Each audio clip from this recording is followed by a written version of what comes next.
छात्रों, शारदा विद्या मंदिर की ऑनलाइन क्लास में आपका स्वागत है। छात्रों, आज हम पढ़ेंगे भूगोल विश्व जनसंख्या।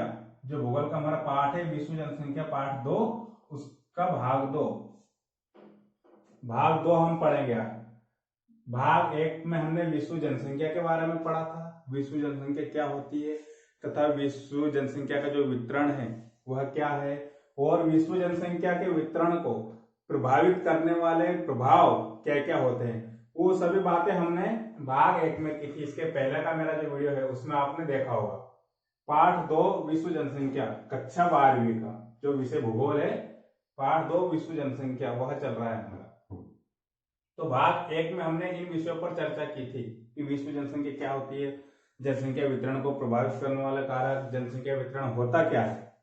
आज हम बात करेंगे जनसंख्या की वृद्धि, यानी कि जो दिन पर दिन जनसंख्या की वृद्धि बढ़ रही है ना, वह जनसंख्या की वृद्धि एवं घनत्व पर आज बात करेंगे।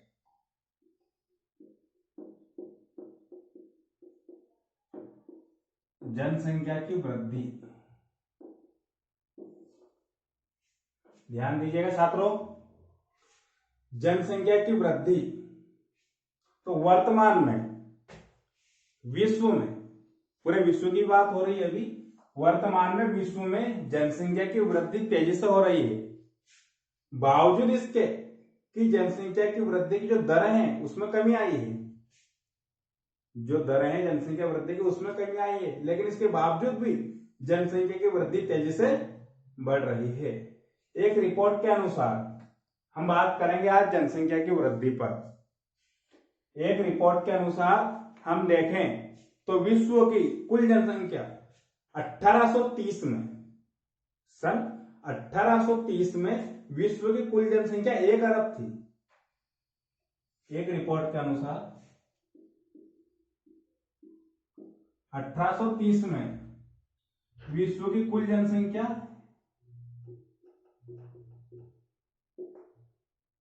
1 अरब थी। ठीक है, कब थी? 1830 में। फिर 1930 में, यानी कि 100 साल बाद, 100 साल बाद कितनी हो गई? 2 अरब।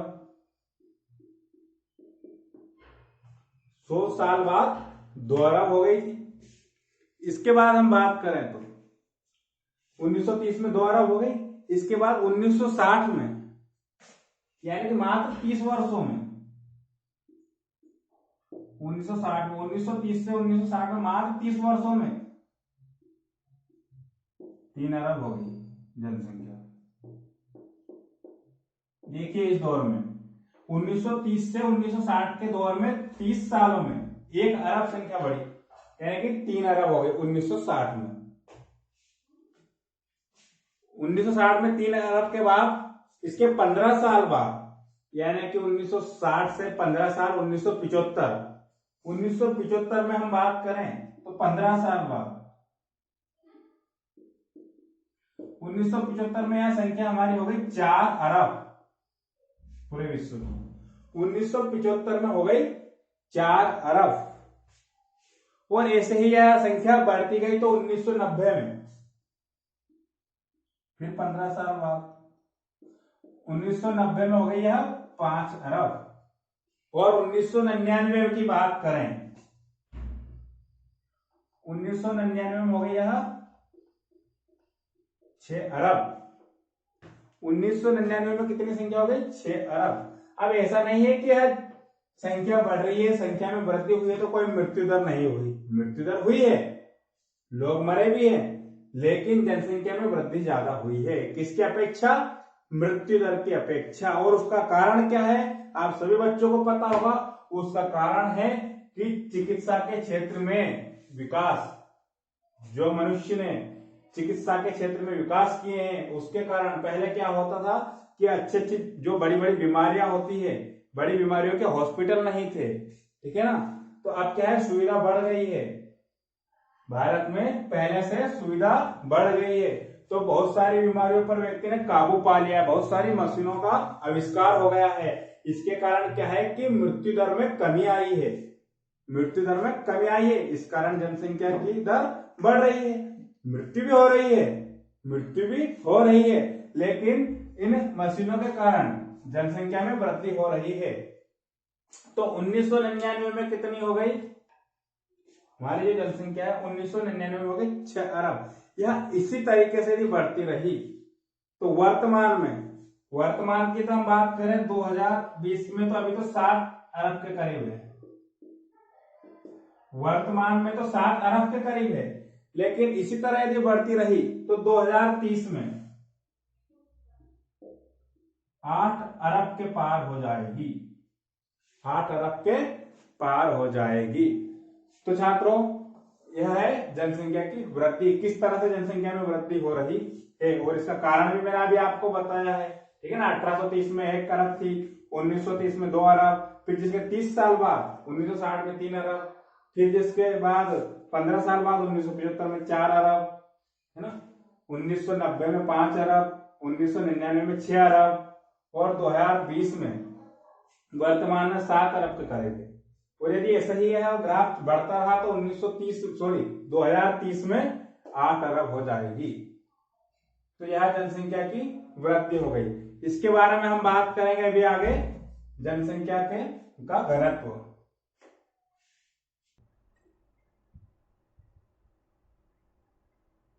आगे बात करते हैं जनसंख्या घनत्व की विश्व की। तो पूरे विश्व का जो जनसंख्या घनत्व है वह है 54 व्यक्ति प्रति वर्ग किलोमीटर। 54 व्यक्ति प्रति वर्ग किलोमीटर। और इसे भी 3 क्षेत्रों में बांटा है, यदि उस पर हम बात करें तो वीडियो लंबा हो जाएगा। उच्च घनत्व का क्षेत्र, मध्यम घनत्व का क्षेत्र या मध्य घनत्व का क्षेत्र, और तीसरा है निम्न घनत्व का क्षेत्र। अब उच्च घनत्व के अंतर्गत भी बहुत सारे देश आते हैं, मध्य घनत्व के अंतर्गत भी बहुत सारे देश आते हैं, और निम्न घनत्व के अंतर्गत भी आते हैं। तो उच्च घनत्व का जो है, उच्च घनत्व का जो क्षेत्र है, उच्च घनत्व के क्षेत्र में जो जनसंख्या रहती है वह रहती है 50 किलोमीटर प्रति व्यक्ति।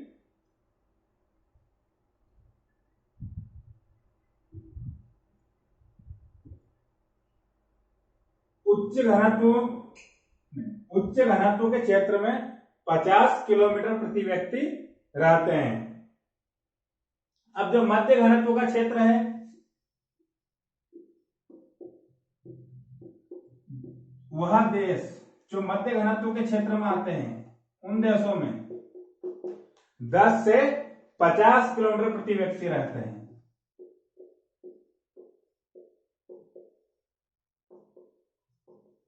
कितने रहते हैं? 10 से 50 किलोमीटर प्रति व्यक्ति रहते हैं, ठीक है ना। अब इसके बाद तीसरा जो क्षेत्र है निम्न घनत्व का क्षेत्र, इसके अंतर्गत जो देश आते हैं, निम्न घनत्व के क्षेत्र के अंतर्गत जो देश आते हैं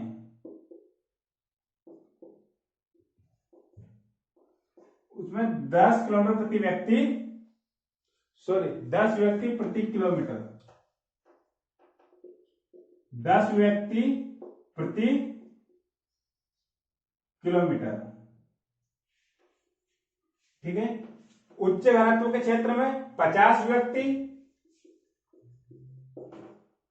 प्रति किलोमीटर, मध्य में 10 से 50 व्यक्ति प्रति किलोमीटर, और निम्न घनत्व के क्षेत्र में 50 व्यक्ति प्रति किलोमीटर आते हैं। तो ये हो गया हमारा घनत्व। इसके बाद आगे चलते हैं इसी में।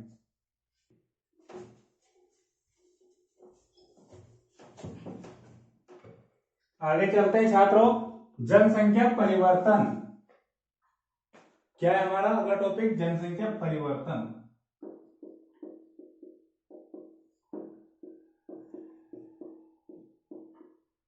क्या होता है जनसंख्या परिवर्तन? यह भी नाम से स्पष्ट हो रहा है कि एक प्रदेश का मनुष्य या एक जगह पर हम जहां रहते हैं, यदि हम दूसरी जगह पर जाते हैं, दूसरे प्रदेश में जाते हैं, दूसरे प्रदेश में जाते हैं तो वहां जब हमारा स्थानांतरण हो जाता है किसी भी जॉब वगैरह में रहते हैं तो, या फिर हम स्थानांतरित हो जाते हैं, हम एक जगह से दूसरी जगह पर जब जाते हैं तो उसे प्रवास कहते हैं। और यह प्रवास ही जनसंख्या परिवर्तन कहलाता है।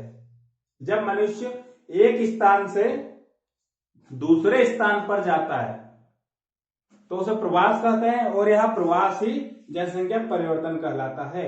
यानी कि जैसे हम एमपी में हैं, हमारा परिवार एमपी में है, जो भी हम लोग हैं, हमारे परिवार में 50 लोग हैं, ठीक है, तो हम एमपी में हैं, लेकिन किसी व्यापार को लेकर या धंधे को लेकर हम किसी दूसरे स्टेट में चले जाते हैं, दूसरे प्रदेश में चले जाते हैं, तो हमारी जो जनगणना हुई थी, जैसे 2000 अभी होगी वापिस से 2021 में, ठीक है ना, तो 2021 की जनगणना में हम किस में आए थे, कौन से स्टेट में आए, मध्य प्रदेश में। लेकिन इसके बाद अभी यदि हम आज की तारीख में 2020 की बात करें तो हम एमपी से चले गए यूपी में, तो हम 2021 की जनगणना में कौन से स्टेट में आएंगे, यूपी में। इसके पहले हम 2011 की जनगणना की बात करें तो हम कौन से स्टेट में थे, एमपी में। तो यह जनसंख्या परिवर्तन हुआ ना, उसकी जनसंख्या में परिवर्तन हुआ ना, एमपी की और यूपी की दोनों प्रदेश की जनसंख्या में परिवर्तन होगा, क्योंकि हमारा स्थानांतरण हमने कहा से, एमपी से यूपी में कर लिया, किसी भी उद्देश्य धंधों को लेकर या किसी भी जॉब वगैरह को लेकर या किसी भी कारण से हमने हमारा स्टेट चेंज कर दिया, दूसरे स्टेट में पहुंच गए, तो यह जनसंख्या परिवर्तन का कारण होता है। अब जनसंख्या जो परिवर्तन के घटक है, और भी कुछ घटक होते हैं जनसंख्या परिवर्तन के। क्या घटक होते हैं, मृत्यु दर, ठीक है ना, क्या होते हैं घटक, मृत्यु दर। जनसंख्या परिवर्तन में एक घटक है मृत्यु दर, यानी कि जब मृत्यु हो जाती है तो जनसंख्या परिवर्तन होता है जनसंख्या में। जैसे कि हमारी जो जनसंख्या है वह, यहाँ की बात करें हम कि काला पीपल की, मान लो काला पीपल की हमारी 80,000 है। अब पिछले 6 महीने में यहाँ पर 20 से 30 लोगों की मृत्यु हो जाती है, तो परिवर्तन हुआ जनसंख्या में, 20 से 30 लोग कम हो गए ना 80,000 में, तो यह है मृत्यु दर। तो मृत्यु दर भी एक घटक है जनसंख्या परिवर्तन में।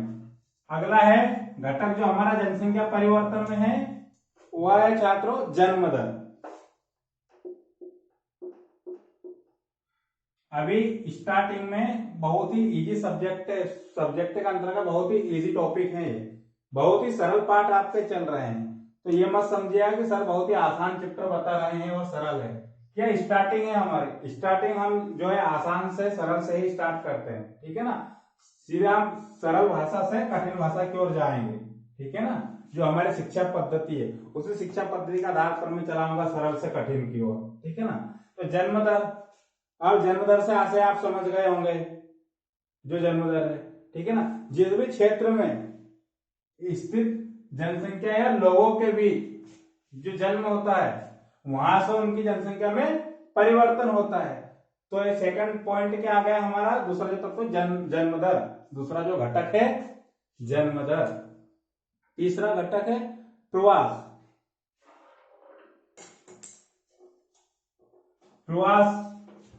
प्रवास के कारण भी जनसंख्या में परिवर्तन होता है, जैसे कि मैंने आपको बताया था पहले ही, ठीक है ना, जनसंख्या परिवर्तन की परिभाषा में ही आपको बताया था प्रवास, यानी कि हम हमारे काम धंधे के लिए एक जगह से दूसरी जगह पर पहुंच जाते हैं, एक स्थान से दूसरे स्थान पर चले जाते हैं, तो वह कहलाता है प्रवास। और यह घटक भी किसका है, जनसंख्या परिवर्तन का एक घटक है प्रवास, ठीक है छात्रों। आगे मिलते हैं हम इसी वीडियो के बाद।